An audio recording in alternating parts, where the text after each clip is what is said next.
This program is brought to you by the following proud sponsors: the Alltech Media Group, the region's leading multimedia video production and marketing company, and by California CEO Online Video Business Magazine.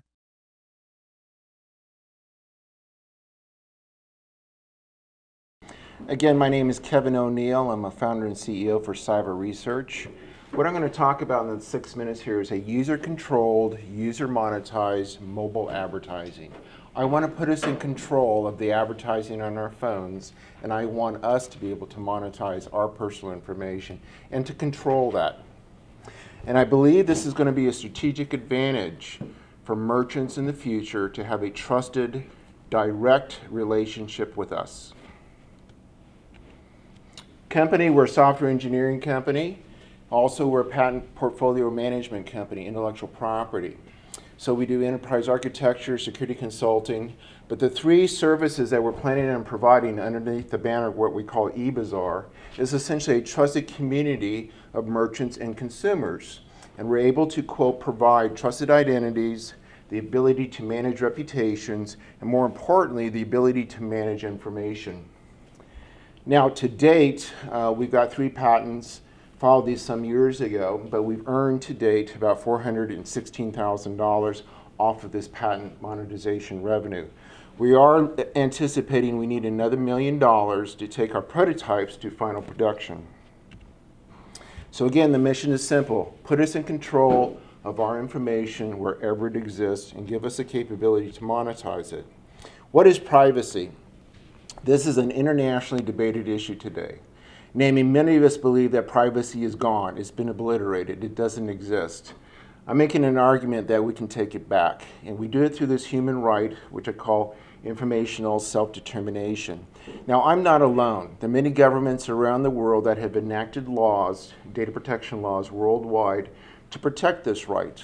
Germany especially, as I just made this one little note here, they're especially serious about privacy, probably for the very reason that they know, and they're not academicians, about what it means to live in a police state, to have your information used against you. And so they're quite concerned about the unfettered collection of personal information.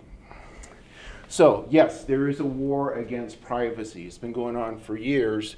Many of you probably know of Snowden and the release of the documents. Yes, the NSA and many governments do spy on us, and this has angered many people, both in corporations and society. Another fact is that our personal information is currency. It has intrinsic value. Google is making billions off it. We all know this, okay? But like myself, I don't get a check in the mail every month for the monetization of my personal information. And they're just one player. And there's an entire horde of companies collecting our personal information. Now, I would say that is the group of, quote, what I would call the actors that are doing advertising, etc. And then you have another community. They're the cyber criminals. All right, there's over 47% of Americans who have been impacted by the data breaches that have occurred in the last year. Now, this is a metaphor, and I'm simply explaining that in our present state, we're much like this woman back 300 years ago who was a slave. And Europeans and a lot of other countries simply said to this woman, because of the color of your skin, we are declaring that you're subhuman. You're an animal, and we can collect you, we can chain you, we can brand you, and we can declare you property. And we can put you to work in forced labor for the rest of your life.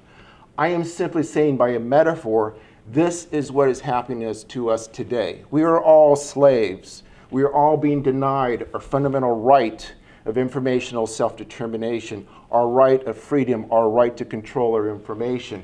Now, this little screen capture that I've got here, if you pop open your phones right now, you look at the application, quote, privileges, what do you notice?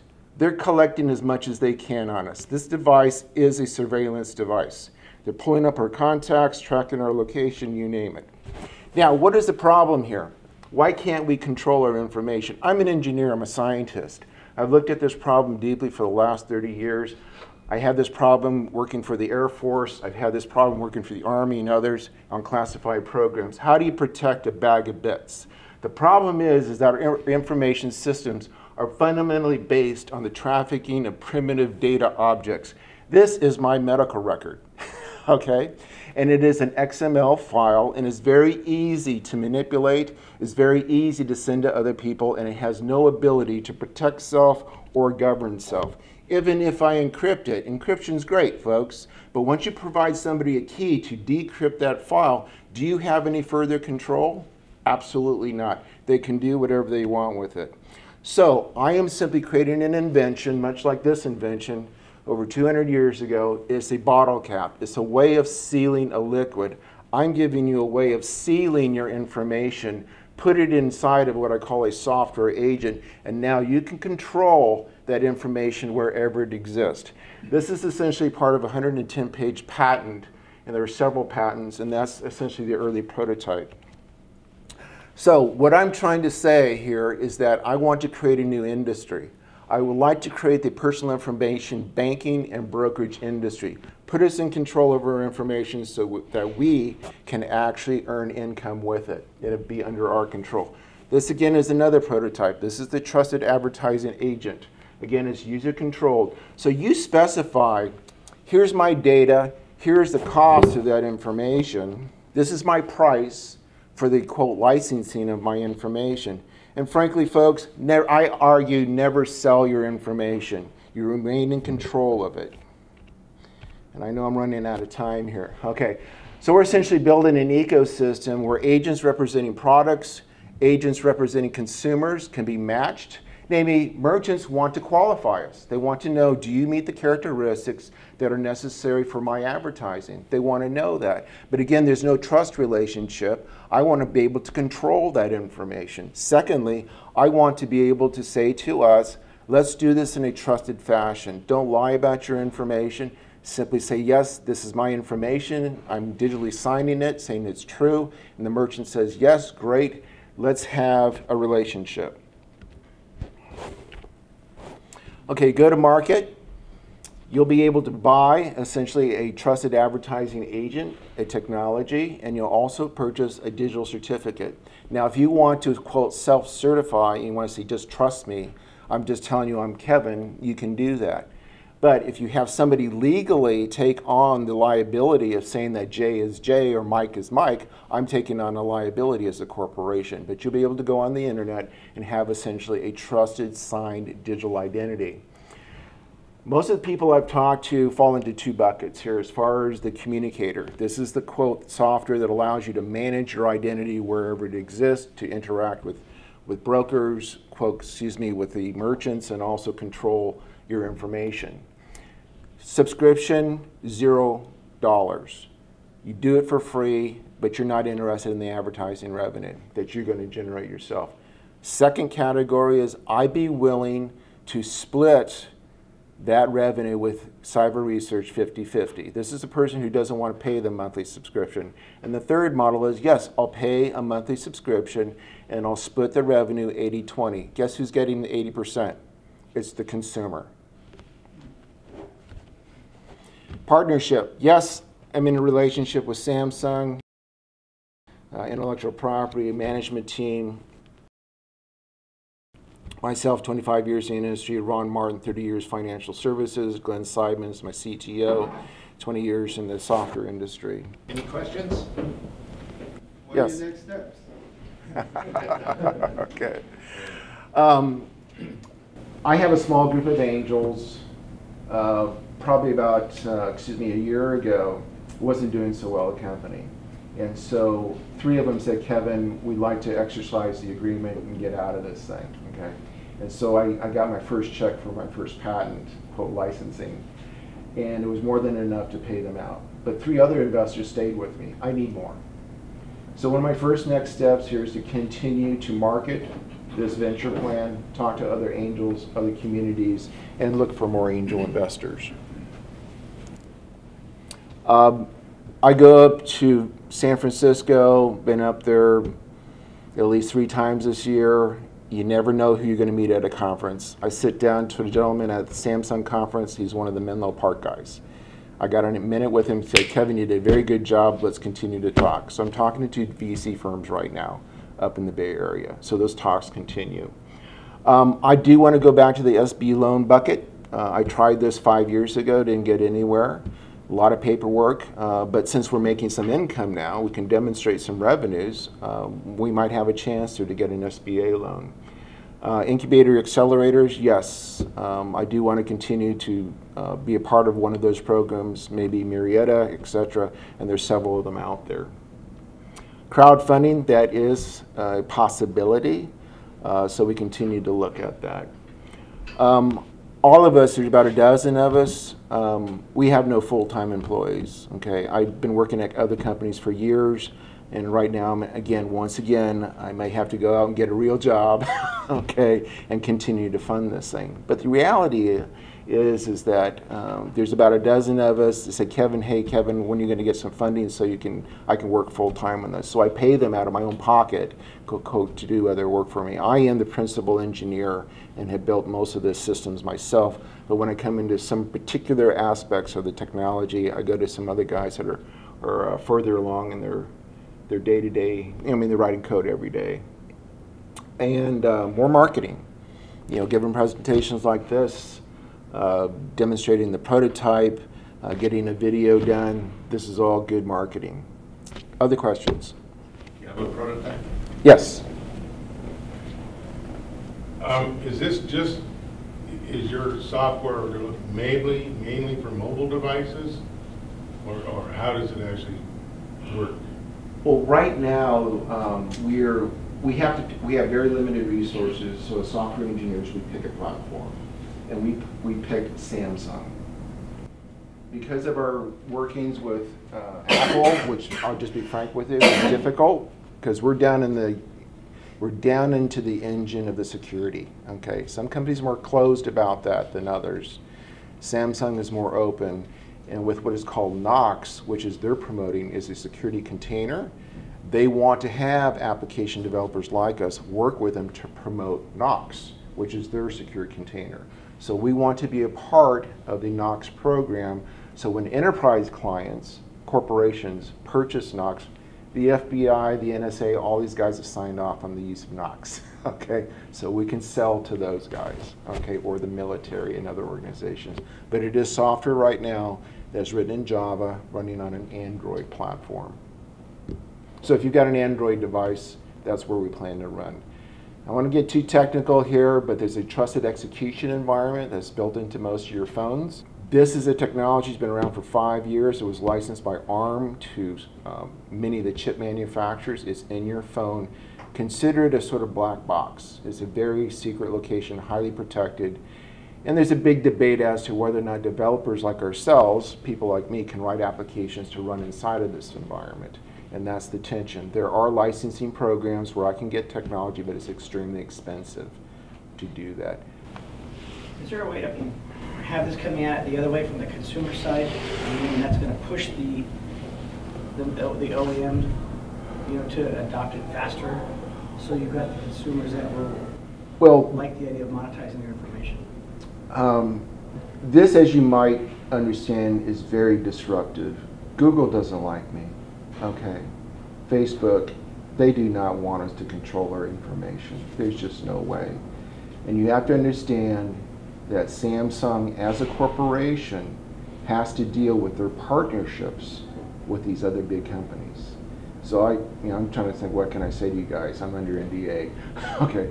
But the fact is that many companies are conflicted about privacy. I've watched arguments inside of major banks over what to do about personal information. There's somebody in the bank that says, we want to grab it all. Okay, we want to use it without any restraint. And there are other people inside the bank that say, over my dead body. Okay, you're violating the trust with my clients. And I'm saying that they're conflicted. I know people inside of Google that know that privacy is important to us. They're actually, this individual simply said they recognize this could be a potentially multi-billion-dollar industry, just providing privacy services. coming from Google. Okay, so yes, I want to get more adoption by consumers to, quote, encourage them to do the right thing, to give us control. But I'm telling you, a lot of them right now, they're making lots of money. Why should they?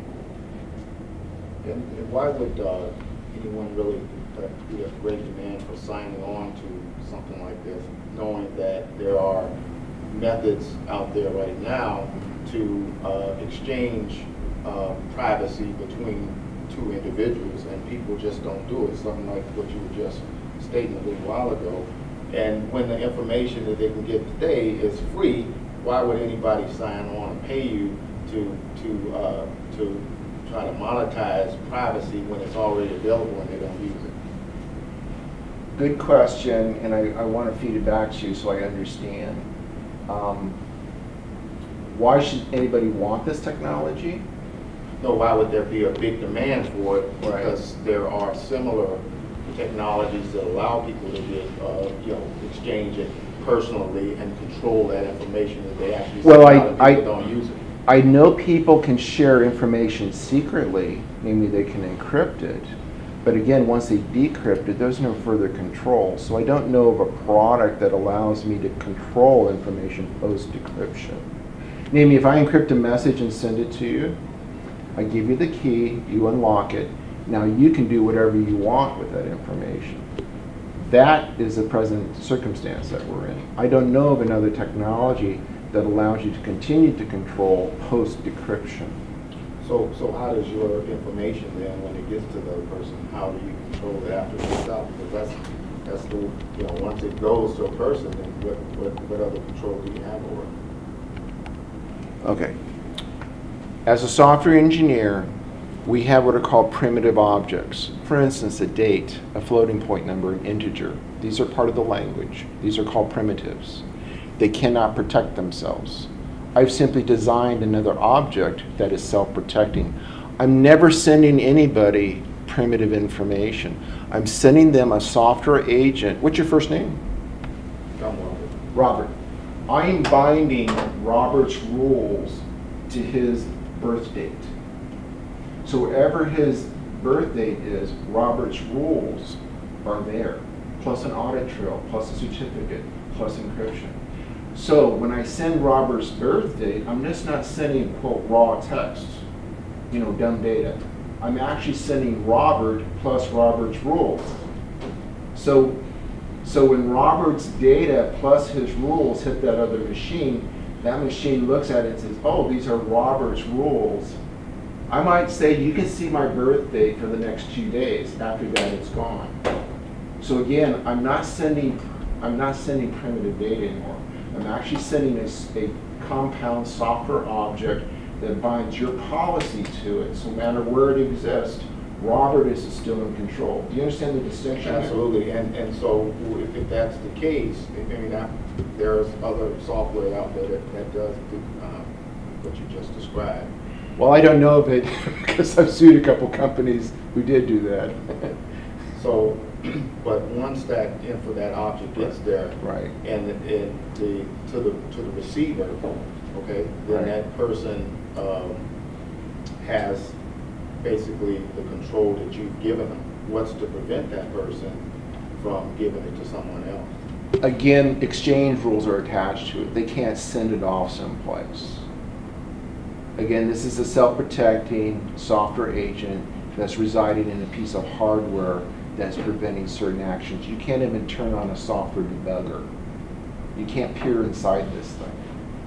So we're adding, quote, other features inside of this thing to prevent what I know how to do to compromise software, decompilers, etc. I didn't want to make this too technical, but I'm glad to answer any technical questions, anytime. Now, there are consumers out there, and I discussed 3 different buckets. Cynics. Kevin, my information is gone. It's history. There's no way I'm going to ever get it back. And I would say, yes, there's a lot of information you will never get back. Then there's another group of people that I say are sitting on the fence. They say, Kevin, I am so ticked off about what's going on right now, but I don't have any tools in my possession to do what you're saying here. And then the third group, medical identity theft victims, they've been surveyed. extensively over the last 4 years. It went from 52% up to 78%. These are individuals who had their medical records stolen. Somebody got a medical procedure in their name, they got stuck with the bill, they got their medical record contaminated with some of their information, and 78% of those individuals say, I don't trust anybody. I need something to control my medical information. And so I'm talking to that group of individuals. So I'm simply saying the marketplace divided. You have some people on the extreme side say, Kevin, where is this technology? I want it now. I do want to control my information, and I do want to demand value in return for it, because it has value. All right. I do want to control the advertising on my phone. I have no control. I get 400 messages a day, right? My email? Okay. You know, I have filters, whatever, but they're still getting through, right? There's no trust there. Somebody got a hold of my information, they're sending me crap, okay? I want to create an ecosystem where only trusted merchants and trusted consumers can exist in this environment. And a part of that trust is what? Is the control of personal information. So now I can hold the merchant accountable, because literally they're not controlling my information. It's Robert's rules that are always being enforced no matter where the data is. Is there some legal, like some contractual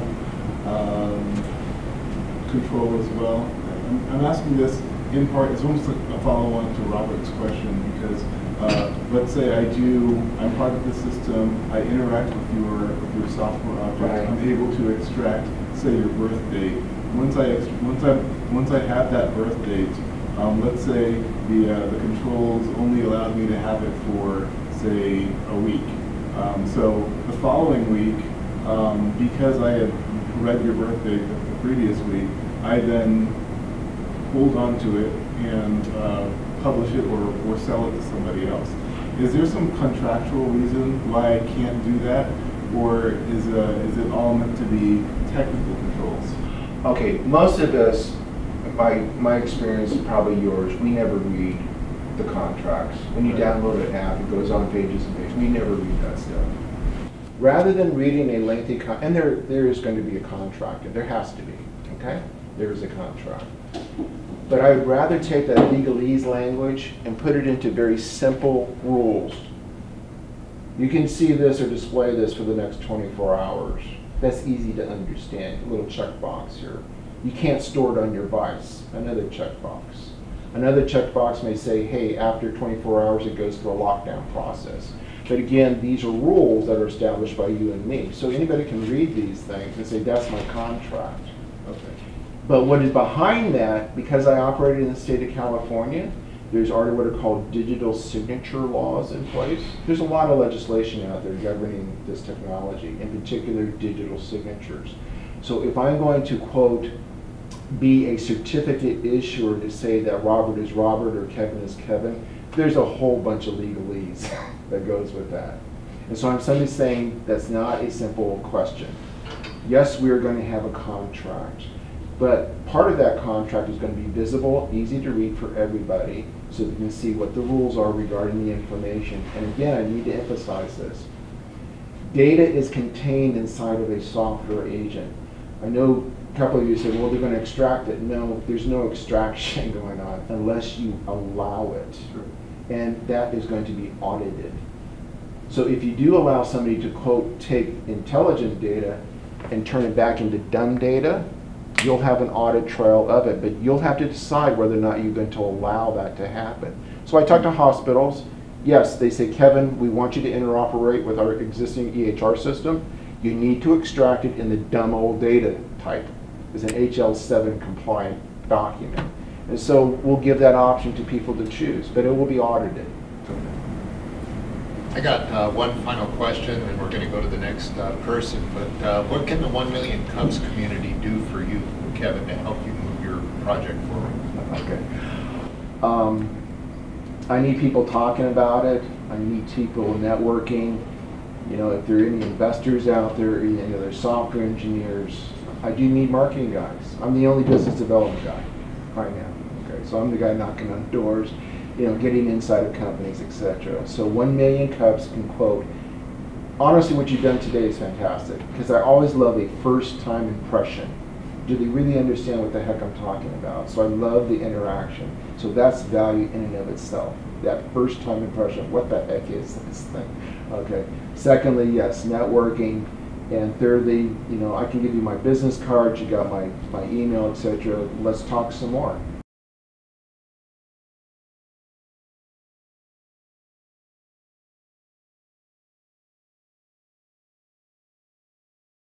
This program was brought to you by the following proud sponsors: the Alltech Media Group, the region's leading multimedia video production and marketing company, and by California CEO Online Video Business Magazine.